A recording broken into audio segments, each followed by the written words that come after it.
everyone, I'm Becky. And I'm Sarah. And we're doing Bickering Book Reviews. Today we are talking about In the Wildlife by Jeff Zentner, which I got off of NetGalley. And we absolutely love Jeff Zentner as a person or as a celebrity figure. Yes. Because in our world, authors are celebrities. That is true. Can't tell me different. Yeah. Yeah, we went to this book conference, this big book festival it was the first year of this organization doing a book festival, and it wasn't the most organized. And I feel like every place that we went where Jeff Zentner was speaking or interacting with people, just the way he interacted with the kids was so genuine. And he actually wanted to talk to them, and it made me have a little bit of a crush. And he was totally the cool guy. But he was the cool guy in a way. He didn't care that he was the cool guy. He was approachable to the teens. Right. And they loved him. And the thing I remember the most was for some reason at the festival, they weren't allowed to take pictures with the authors. And there was this one kid, and you could tell they were totally nervous and terrified to ask. And they asked Jeff Zentner to take a picture, and he was like, yeah, no problem. Who else wants a picture? And these kids, because I think that they had read Serpent King in school, because it was that a lot of the kids were through this school, and I think that they said that they had really connected with that book. And he was just so, yeah, you guys loved my book. That's awesome. Let's talk about it. And it was amazing. It was awesome. And we were like, yay, Jeff Zentner. Right. No matter what, truck bred, no truck bred, beagles to basset hounds, doesn't matter. Zentner, you're awesome. Right. And it's awesome that you are so approachable to the teens. Well, and I was talking to one of the people that work for me who's in his early 20s, and one of the teens in the teen room, and I said something. They were reading They Both Die at the End by Adam Silvera, and I was saying about how that rips your heart out, even though I was convinced that they weren't both going to die at the end, even though it's in the title. And I was like, oh yeah, I'm reading this new book by Jeff Zentner, and the page who works for me is he hadn't read anything, and I was like, oh, they're beautiful, but they rip your soul out. And he's like, oh. And he's like, I might read one of those. I'm like, it changes your life. But we have to talk about Into the Wild Light. So this book is In the Wild Light. I'm sorry, In the Wild Light. So this book takes place partly in Tennessee and partly in Connecticut. I can't remember if it was Connecticut or New Hampshire. So Cash is 17 years old, and he lives in Sawyer, Tennessee. His mother has passed away because of opioid abuse, and he lives with his grandmother and his grandfather, who give him a good life. He's happy with them. His grandfather has emphysema, and his grandmother is a manager at the local Little Caesars. And they struggle, but like I said, he's happy with his life. His best friend, Delaney, is brilliant. And she discovers a new mold that can be turned into penicillin that attacks MRSA. So antibacterial resistant staph infections. And she gets an opportunity she gets a scholarship to this fancy boarding school in Connecticut. And she's like, I'm only going to go if my best friend Cash can go.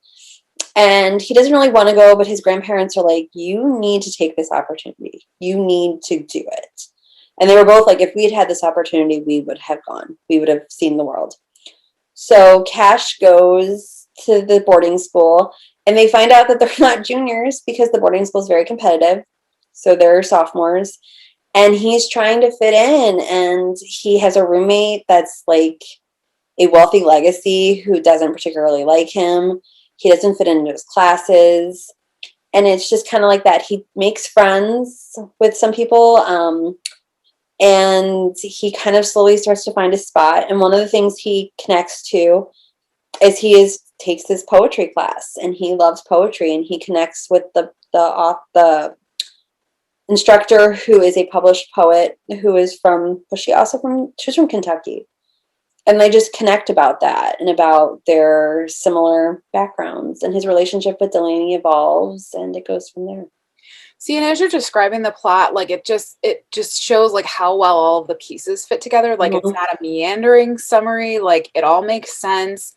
And he did such a great job with this. Like, and I think with each book, you can tell that he's growing as an author, and like his writing is getting more and more developed. Like the writing in this book was just phenomenal. And if it's not on a Prince list somewhere, like then that list is wrong Well, because I know that it's you. written so well. So I know you weren't the biggest fan of Serpent King, but I would he got me with Serpent King, which he won the Morris for. And I remember reading that, and I was just like soul ripped out. And then Goodbye Days. Did you notice there were references? Yeah. Did you notice the references? Because the one boy who died in Goodbye Days was his cousin. Right. And like there is a where they have a goodbye day. And then there's the instructor is wearing a Dearly t-shirt, which is the character from Serpent King. And they watch Midnight Matinee. And I was like, yes. I was, yeah. No, and I just like, you love Cash. He was, and everything he went through. We were talking about this before. There's not a moment of drama that pushes it over to melodramatic. Like, yes, his mother OD'd. You're like, but a lot of people have OD'd. And yes, his grandfather has emphysema, but a lot of people that age have emphysema, and they are living in this poverty. I don't know if they were in poverty. They were like on the cusp of poverty. They were the working poor. But so many people like live like that. And I feel like he shows that working poor, that poverty so realistically that, like you were saying, this should be in a classroom. This is those kids that don't understand. It's so well developed and has so many layers that it would work really well in a classroom, because not only do you have the he changes formats, so you've got poetry throughout. And I think I really kind of tested him on the poetry. I'm like, let's see, bring it on, Zentner. Let's see if you can rock the poetry. And he blew me away. Like the poetry was really good. Right. And because I was like, I don't recall him ever using poetry in any of his other books. And so I was like, this is a test, and we'll see if you pass or not. I feel like in Serpent King he wrote songs. Okay, maybe. Which is similar. Not the exact but, same, but similar. These poems were good. Well, the poems were good. And like I liked how you're seeing these experiences through Cash, and it's like it's the first time he's in this boarding school, and it's the first time that he goes to New York, and he's interacting with these wealthy people. I loved him and his friend Alex playing, like doing crew. He's like, if I die, tell my parents I love them.